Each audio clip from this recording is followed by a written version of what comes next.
교재 26페이지, 27페이지부터 보실 거고요. 네, 이 부분은 저희가 매년마다 연도전환이라고 하면 원장님께서 시스템 사용할 수 없는 기간이 있어요. 그죠? 저희가 시스템 중단을 합니다. 작년 같은 경우는 작년 연도전환 때는 4일을 중단을 했어요. 올해 같은 경우는 5일을 중단을 합니다. 2월 25일 토요일이에요. 2월 25일 토요일부터 3월 1일. 그러니까 토, 일, 월, 화, 수 이렇게 되는 거예요. 5일이 되는 거예요.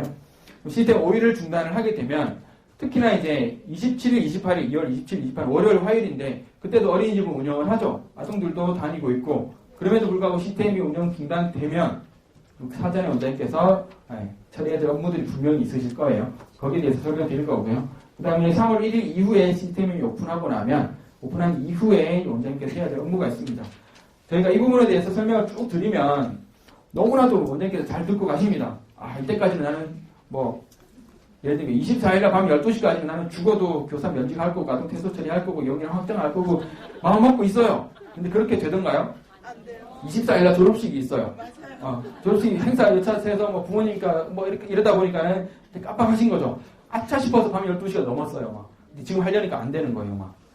분명히 그런 경우가 있을 겁니다. 그래서 그런 것도 저희가 방지하기 위해서 계속 공지를 띄우면서 안내를 드릴 거예요. 그래서 어쨌든 시스템 중단 기간 전과 후에 원장님들께서 해야 될 업무 이게 안 한다라고 해서 시스템 중단 기간에 내가 뭘 하라고 말씀을 드리는데도 불구하고 못했다라고 해서 이걸 무조건 안 되는 거냐 그건 아니죠. 3월 달에 조건만 이렇게 맞게끔 해서 해요. 하는데 대신 원장님께서 되게 귀찮으세요. 번거로 오세요. 3월 달 돼서 보니까 아동 나이도 바뀌어져 있고 반도 탈반되어 있고 너무나 복잡하게 귀찮게 됩니다. 지자체로 공문 보내서 저희 쪽으로 공문 요청해서 또 바꿔야 되고 그러니까 그런 거 다 싫으시면 특히나 연도전환 기간만이라도 이 기간 잘 지켜줘서 처리 꼭 좀 해주시면 될 것 같고요. 먼저 2월 24일까지 제가 25일부터 시스템 중단된다라고 했으니까 자 토요일부터는 그냥 안 된다라고 보시면 돼요. 토요일 00시부터. 그러니까 24일 밤 12시까지는 원장님께서 시스템이 들어와서 뭔가를 해야 된다라는 거죠. 그래서 죄송 말씀이긴 하지만 24일 졸업식이 있었다라고 하면 아침 일찍 좀 시스템 처리를 하시거나 아니면 저녁에 이렇게 시스템에 와서 처리를 하시거나 이렇게 업무를 보시면 될 것 같습니다. 그래서 2월 24일까지 처리해야 될 업무 중에 하나가 가장 중요한 게 아동에 대한 이용량 확정입니다. 보통 이용량 확정은 오늘부터 단계 결제죠. 종일형 아동에 대한 단계 결제일이죠. 그러면 2월달 이미 단계 결제 때 단계 결제를 하니까 이용량 확정을 해놨어요. 이런 아동들은 상관이 없어요. 근데 이용량 확정을 안 한 아동들은 무조건 24일까지는 이용량 확정해 주셔야 되고 또 어떤 아동이냐 나는 오늘 단계 결제 때 보육일수 11일 이상 이렇게 해서 이용량 확정하고 보육일 결제를 했어요. 근데 이 아동이 한 20일쯤에 그만둔대요. 그러면 원장님께서 어떻게 해야 돼요? 결제 취소하고 퇴소 결제 다시 해주셔야 되죠. 신경 전혀 안 쓰시고 있다가 나중에 대해서 이용량 아동 이미 3월달 넘어가 있으면 나이도 바뀌어 있고 반도 탈반돼 있고 하니까는 조건에 안 맞는 경우가 발생합니다. 그래서 퇴소한 아동은 결제 취소하시고 다시 퇴소 결제 이렇게 해주시면 되겠습니다. 그래서 이용량 확정을 종일 보유, 종일 맞춤 또 포함해서 누리 24시 야간 방과 후는 반드시 24일까지 이용량 확정해 주실 거고 시간 연장 아동과 시간 연장 아동 그러니까 이게 이용량 확정도 재원하고 있는 아동은 다음 달에 해도 돼요. 그러니까 예를 들면 재원하고 있는 아동들도 다음 달에 할 수 있는데 그 조건이 기본고용이 신청받는 아동이면 위반사유 해소해야 되기 때문에 반드시 하실 건데 퇴소하는 아동들은 무슨 일이 있어도 2월 24일까지는 무조건 이용량 확정을 해 주셔야 됩니다.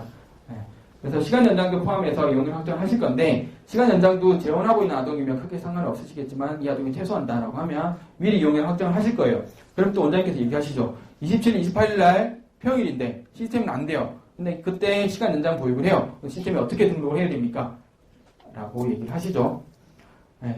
시스템 안 되니까 어떻게 등록해야 되겠어요? 24일날 미리 부모님께 말씀하셔가지고 2시간, 3시간 더 이용할 거다라고 해서 시스템에 입력하셔서 이용량 확정을 하시면 됩니다. 그 다음에 자동 결제는 신경 안 쓰셔도 되세요. 시스템 중단되어 있더라도 자동 결제가 될 겁니다. 이해되셨죠? 좀 이따 질문 분명히 나올 거니까 한 번 더 그때 나오면 설명 드릴 거고요. 그 다음에 2월 말일날 퇴소한 아동. 자, 27일날, 28일날 평일인데도 불구하고 원장님께서 시스템 사용 못 하시잖아요. 그러면 아동이 27일날 퇴소해요. 28일날 퇴소해요. 라고 하더라도 2월 24일날 원장님께서 이번 달에 시스템 마지막으로 사용할 수 있는 기간에 날짜에 2월 24일 날짜로 찍고 아동 퇴소 처리를 하잖아요. 그러면 일괄적으로 저희가 28일 날짜로 반영을 해 놓을 거예요. 28일까지 다니는 아동인 거예요. 근데 어떤 원장님 또 말씀합니다. 이 아동 27일 날 그만두는데. 그래서 나는 죽어도 이 아동 퇴소일자 27일로 해야 되겠다. 라고 하시면은 결제 안 하시고 계시다가 3월 달에 지자체로 얘기하셔서 27일 날짜로 퇴소일자 소정해주세요. 라고 하시면 되세요. 네. 무슨 말인지 이해되시죠? 그래서 2월 24일 날짜로 찍으면 퇴소일자가 28일 날짜로 바뀔 건데 나는 이 아동이 2월 23일 날 퇴소해요. 그러면 이 아동 2월 23일 퇴소해 주셔야 되는 거예요. 그죠? 그러면 단계 결제를 했어요. 그럼 23일 날 다시 결제 취소하고 퇴소 결제하시면 됩니다. 네. 그렇게 하시면 이해를 해주시면 될 것 같고요. 매년 그렇게 해왔습니다. 뭐 이번만 그렇게 하는 건 아니고요. 네, 보육교직은 면직 신청입니다. 보육교직 면직 신청은 일단 기본적으로 우리가 근로계약을 체결을 하셨을 때 뭐 시작일자, 종료일자가 있으면 보통은 뭐 1년 풀로 이렇게 근무를 하셔가지고 2월 28일 날 정말 그만둬요. 라고 한다면 아동은 안 되지만 교사는 미래 날짜 선택이 되세요. 그러니까 이 기간 동안에만 되실 거예요. 그래서 우리 어린이집에 다니고 있는 교사가 그만두고 다른 어린이집 바로 간대요. 그래서 나는 24일 날 22일부터 가능해요. 미래 날짜 선택이. 22일 날 이 교사가 2월 28일까지로 근무합니다. 라고 해서 퇴소일자 찍고 면직 신청하셔도 됩니다. 하셔도 돼요. 하셔도 되는데 여기서 한 가지 걸리는 게 뭐냐면 작년에 나 기본보육료 신청할 때 애 좀 먹었다라고 하시는 분 아무도 안 계세요? 교사 면직 신청을 했어요. 그죠? 그래서 방금 설명드렸듯이 미래 날짜 선택이 되시니까 면직 신청을 하고 지자체에서 승인 요청을 해놨어요. 왜냐면 교사가 다음 달에 다른 집 바로 근무한다라고 하니까. 그래서 요청을 했는데 그러고 보니까 내가 3월 달에 기본보육료 신청하려다 보니까 교사가 없어요. 그죠? 신청을 못하는 기본보육료 교사 미배정 사유가 떠가지고 신청을 못하는 거예요. 이 원장님은 우리 어린이집은 3월 달에 기본보육료 신청이 되는 어린이집이니까 교사 면직 승인을 3월 달에 원장님이 기본보육료 신청한 다음에 면직 승인해달라고 요청을 해주시면 되세요. 무슨 말인지 이해되시죠?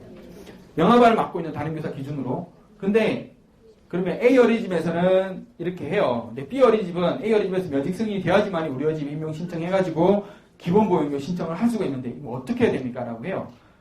그래서 특히나 3월 달에 그런 경우가 많으십니다.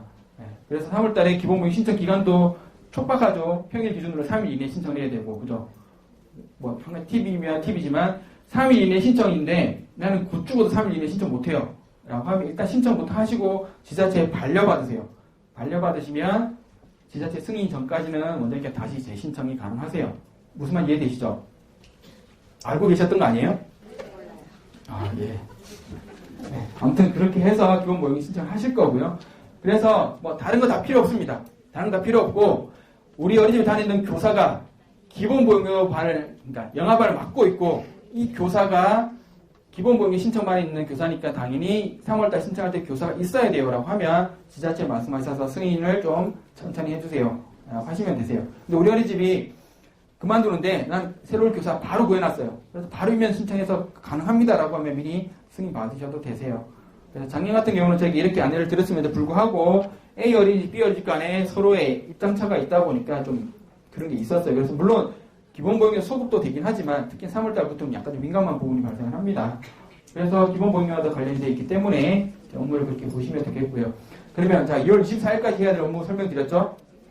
용인화 확정, 퇴소하는 아동들, 재혼하고 있는 아동 다 포함해 특히나 퇴소하는 아동들은 반드시 24일까지는 용인화 확정을 해주시고요. 그 다음에 아동 퇴소 교사 면직 처리해 주세요. 제가 설명드리는 사항들이 원장님께서 나 이거 잘 알아. 난 이거 그때 가서 이렇게 한번 해봤으니까 잘 할 거야. 라고 생각을 하시더라도 분명히 나는 면직 신청했는데 지자체 담당자가 새로 오셔가지고 못 해줘요. 그런 경우 분명히 발생을 합니다. 그래서 어쨌든 제가 말씀드렸던 사항 인정을 해주시고요. 그 다음에 시스템 중단되고 저희가 전국에 있는 몇십만 명이 되는 아동들에 대한 보육 나이를 바꿀 거예요. 그러니까 현재 우리 어린이집의 반에 속해 있는 아동과 교사를 다 반에서 빼요. 탈반을 시킵니다. 탈반시켜서 교사는 이제 탈반을 시키지만 아동은 보육 나이를 한 살 플러스를 시키고 영아반에, 그러니까 영아 자격에서 누리 자격으로 바뀌게 된다고 하면 누리 자격으로 저희가 자격도 변경하고 연령도 수정하는 그 작업을 다 할 거예요. 그래서 하고 나면 원장님께서 3월 2일날 시스템에 들어오면 뭐 아동부터 등록할 거냐, 뭐 교사부터 임면 신청할 거냐, 그거 아니세요. 제일 중요한 게 시스템 들어오자마자 수납액부터 복사를 하세요. 3월 2일부터 3월 13일까지 보행료 수납액을 가장 먼저 원장님께서 복사를 하실 거예요. 일단 교재는 27페이지부터 28페이지 쭉 보시면 되고요.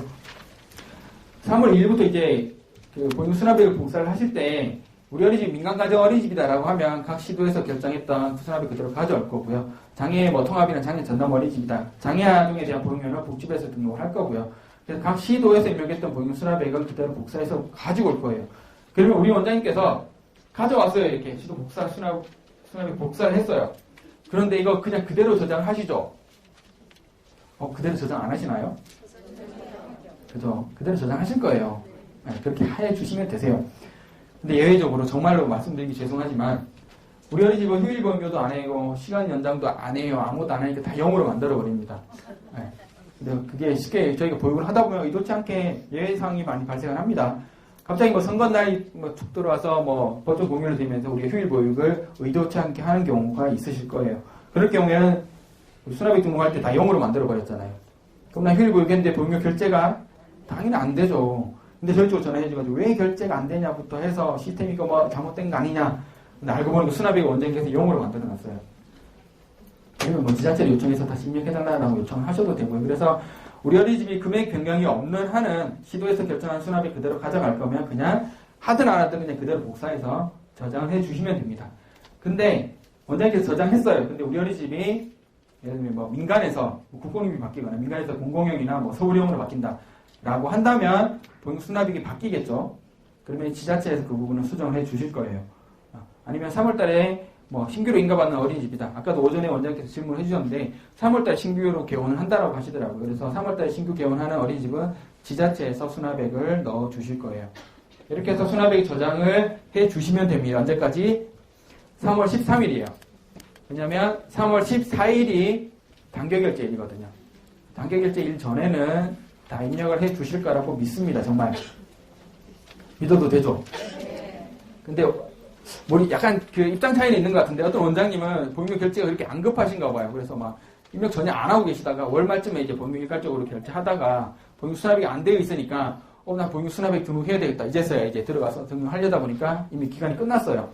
그럼 지자체에 또 요청을 하시겠죠. 그래서 어쨌든 개인 입장차도 있고 운영하는 운영철 철학이나 이런 것도 있으시겠지만 그래서 시스템 운영 등록하는 부분은 저희가 3월 13일까지 단계 결제 이전까지 등록을 하실 거고 저희가 전국에 있는 어린이집들 대상으로 계속 모니터링을 할 거예요. 전국에 4만 3천여 개 어린이집에 수납액을 얼마나 입력을 하고 있고 얼마나 입력을 못했는데 저희 기간을 어떻게 등등에 계속 말이 빨라지죠. 죄송합니다. 마음이 급해서 계속 모니터링을 할 거예요. 그래서 만약에 예를 들자면 서울시 강남구에 1,000개의 어린이집이 있는데 수납액 복사를 3월 13일까지로 해놨는데 3월 13일 돼서 모니터링을 했는데 1,000개 중에 500개밖에 입력을 안 했어요. 라고 하면 그 500개에 대해서 빨리 입력하라고 저희가 지자체로 안내를 해서 동료를 해달라고 요청하실 수는 있습니다. 그래서 어쨌든 저희가 입력하는 부분에 대해서는 모니터링을 할 거다라는 부분이고요. 그 다음에 기타 필요경비예요. 기타 필요경비도 시도에서 결정했던 기타 필요경비 어린이집에서 그대로 복사해서 가져갈 건데 예외적으로 서울, 경기 같은 경우는 시도에서 정하지는 않습니다. 기타 필요경비를. 서울시 같은 경우는 25개 시군구에서 각 시군구 보육정책위원회를 열어서 시군구마다 다 금액을 따로따로 이렇게 가져가요. 그러면 일단 저희 입장은 3월 2일부터 3월 13일까지도 어린이집에서 기타 필요경비를 복사할 수 있는 기간으로 저희가 일단 안내를 드릴 거고요. 근데 예를 들면 계속 예를 들면 다른 구로 예를 들게요. 광진구에서 기타 필요경비 확정되는 게 예를 들면 3월 13일날 보육정책위원회로 확정이 돼요. 라고 하면 원장님께서 입력을 할 수 있는 기간이 하루밖에 없어요. 되게 촉박하잖아요. 이런 경우 아닌 이상은 무조건 저 날짜 기준으로 등록할 거고 등록을 했는데 시군구에서 등록했는데 잘못 등록할 수도 있어요. 잘못 등록했는데 저희가 모니터링을 한다고 하지만 그 잘못 등록한 걸 어린이집에서 퍼갈 거예요. 퍼가면 잘못 등록한 거 퍼갔기 때문에 잘못된 정보 원장님께서 등록할 수밖에 없어요. 또 그런 부분도 저희가 계속 모니터링을 해서 그렇지 않도록 저희가 안내를 드릴 거예요. 그 중에 하나가 뭐냐면 기타 필요경비 중에 시군구에서 정하면 그대로 이제 원장님께서 복사를 하셔서 특히나 기타 필요경비는 원장님께서 수정을 좀 해주고 계세요. 그래서 입학준비금이 시군구에서 10만 원이라고 해놨는데 우리 집은 뭐 8만 원만 가져가겠다라고 하는 경우도 있으시고, 그러니까 급간식비도 결정이 되는데 간혹 가다가 급간식비를 1단위로 하는 경우가 있으세요. 1단위 하는 경우는 극히 드물긴 하겠지만 시군구에서 잘못 등록하는 경우는 1단위로 하는 경우가 있습니다. 그래서 저희가 공무원 교육을 아직 안 했어요. 그래서 공무원 교육할 때 특히나 서울 경기 담당 공무원들한테는 이거 결제 주기를 월 단위 이상으로 해서 입력 잘 해주셔라. 안 그러면 어린이집에서 잘못된 정보 포괄할 수 있다라고 안내를 할 거기 때문에 원장님께서는 이거 복사를 하실 때 1단위로 되어 있는지 없는지만 잘 확인해 주시면 될 것 같아요. 그래서 금액 입력하셔서 저장하시고요. 이 기타 필요금비도 3월 13일까지 등록을 하라고 했어요. 3월 13일이 지났으면 정보 공시 항목에 기타 필요금비 원장님께서 또 수정하실 수가 있으세요. 그래서 원장님께서는 신고를 요청하지 않아도 기타 필요금비는 직접 원장님께서 수정을 하실 수가 있습니다. 그 다음에 신학기 입사아동 등록인데요.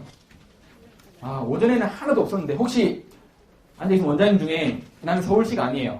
충북 계시고 경기, 인천 계시죠? 안 계세요?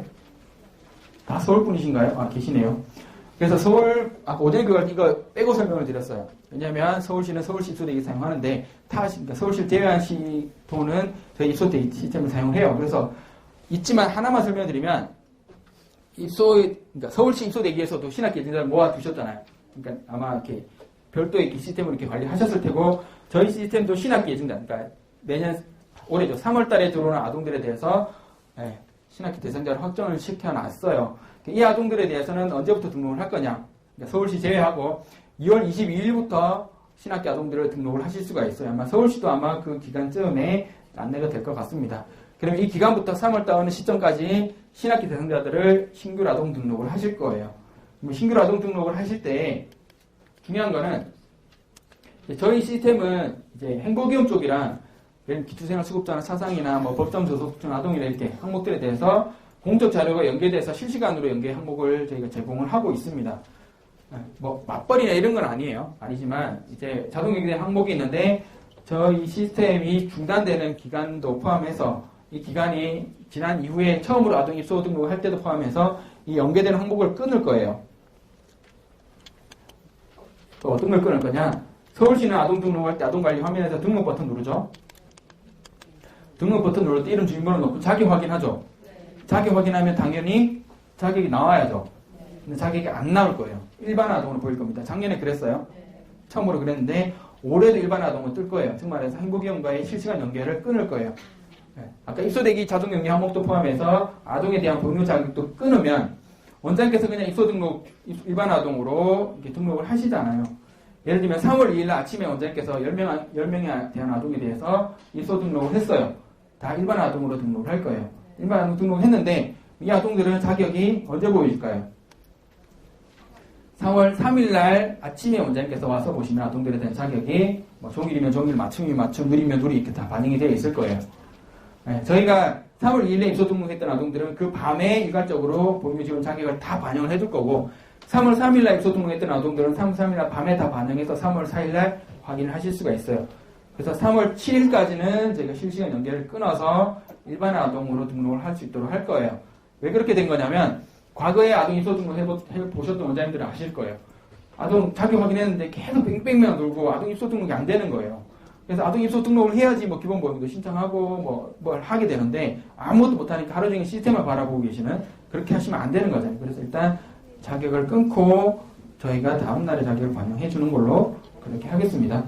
그래서 혹시라도 우리 원장님께서 일반 아동으로 보여졌다가 다음날 봤는데 다음날에도 일반 아동으로 보여져요. 여기서 이제 문제가 발생을 합니다. 분명히 원장님께서 할 도리는 다 하셨어요. 부모님께 입소 상담을 하실 때에도 보육료 자격 신청하고 오셔라라고도 다 상담을 해줬어요. 3월 1일날 그래서 신규로 왔어요. 신규로 등록을 합니다. 근데 일반 아동 줘야 되니까 그냥 당연히 신청했거니 하고 등록을 해놨어요. 근데 모든 조건이 다 맞으면 상관이 없는데 3월 3일 아침에 딱 와서 보니까 일반 아동으로 떠요. 엄마가 보육료 신청을 안 하셨거나 엄마가 신청 안 했는데 원장님께 신청했다라고 거짓말을 하셨거나 아니면 지자체에서 부모가 신청했는데 늦게 자격을 책정해 주시거나 누락이 됐거나 등등의 사유가 있을 거예요. 그래서 어쨌든 이거는 솔직히 누누이 강조해도 지나치지 않을 정도로 보육료 자격이 없으면은 부모 부담금이 보육료 발생을 합니다. 그래서 보육료 자격에 대해서 반드시 확인을 다음 날에 원장님께서 확인을 해 주시면 되겠습니다. 그다음 다른 항목 중에 뭐 보호자 성명, 관계, 정대, 보호자 이름과 연락처 적는 게 있어요. 연락처는 부모, 실제 보육료를 결제해주는 부모의 이름과 연락처를 적으시면 되세요. 할아버지 할머니 아니에요. 그러니까 할아버지 할머니가 맨날 이렇게 데리고 오고 데리고 가서 나는 할아버지 할머니 연락처 적으면 그거 안 되시죠. 왜냐하면 ARS 번호 생성할 때 여기 있는 부모 번호로 생성이 되니까. 그래서 보호자 정보와 보호자 휴대폰 정보는 실제 보육료를 결제하시는 분의 정보를 적어주시면 되겠습니다. 그 다음에 신규로 등록하는 보육교사. 보육교사는 뭐 기존과 똑같습니다. 잘 등록을 하실 거고 보육교사 대신에 원장님께서 근로계약 체결하실 때 한 가지만 유념해 주시면 되세요.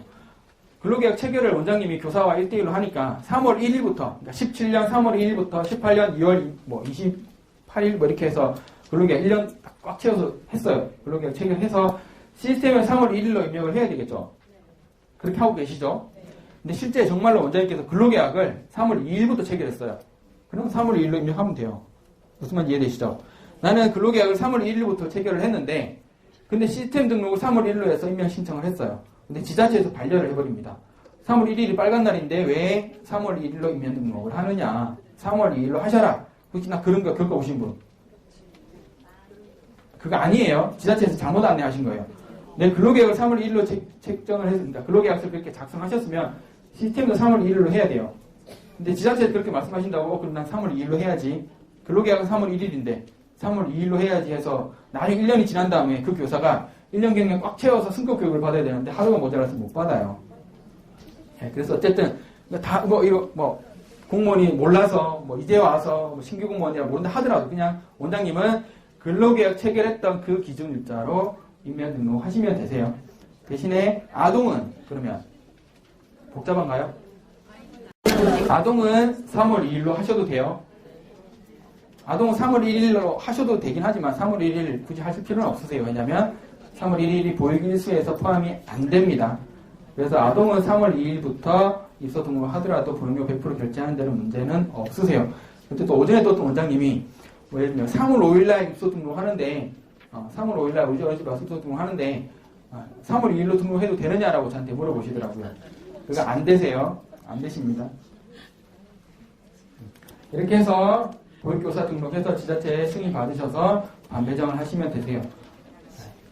그 다음에 아동 반배정, 교사 반배정은 기존과 똑같이 하실 거고 아까 또 오전에도 원장님이 반배정 할 건데 탄력보육 어떻게 되느냐라고 말씀해 주시는데 탄력보육은 각 시도마다의 권한이 있습니다. 지자체에서, 그러니까 복지부에서는 변경된 거 없어요. 16년도 기준 변경된 거 없기 때문에 지자체에서 이제 위임을 한 거예요. 시도에서도 보육정책위원회 열어서 작년 기준을 똑같이 간다라고 하면 기준과 그대로 가실 거고요. 탄력보육 설정한 대로 그대로 가실 거고 시도에서 만약 예를 들면 우리는 작년보다 한 명 더 줄여서 탄력보육 하겠다라고 하시면은 그 기준으로 적용을 받으실 거예요. 그래서 각 시도마다 약간 차이는 있겠지만 제가 아직까지는 변경이 된다라고 하는 거는 들은 적이 없습니다. 이렇게 해서 등록을 하실 거고요. 그 다음에 여담이지만 상하 위반 편성 있으실 거예요. 분명히 생년월일이 빨라서 아니면 발달 지연으로 인해서 상하 위반 편성하기 위한 조건에 맞을 경우에는 부모로부터 상하 위반 편성서를 받으셔서 작성을 시켜서 지자체를 제출해 주시면 상하 위반 연령에 따라서 기타 사유에 따라서 지자체에서 수정을 해 주실 겁니다. 그러면 지자체에서 수정을 해 주셔야지만이 원장님께서는 연령 기준으로 자격 기준으로 해서 반배정하셔서 운영을 해 주실 거고요. 그래서 단계결제일이 3월 14일이 종일형, 누리, 그리고 3월 16일이 맞춤형 아동에 대한 단계결제일을 할 겁니다. 그러면 이 전까지는 원장님께서 제가 설명드렸던 내용 그대로 쭉 해주시면 되세요. 그래서 오늘 제가 교육을 했는데 이거 교육했음에도 불구하고 나는 깜빡한다라고 하실 수가 있으니까 저희가 시기별로 맞춤 정보 또는 업무 연락으로 전국에 계신 원장님께 계속 안내를 드릴 거예요.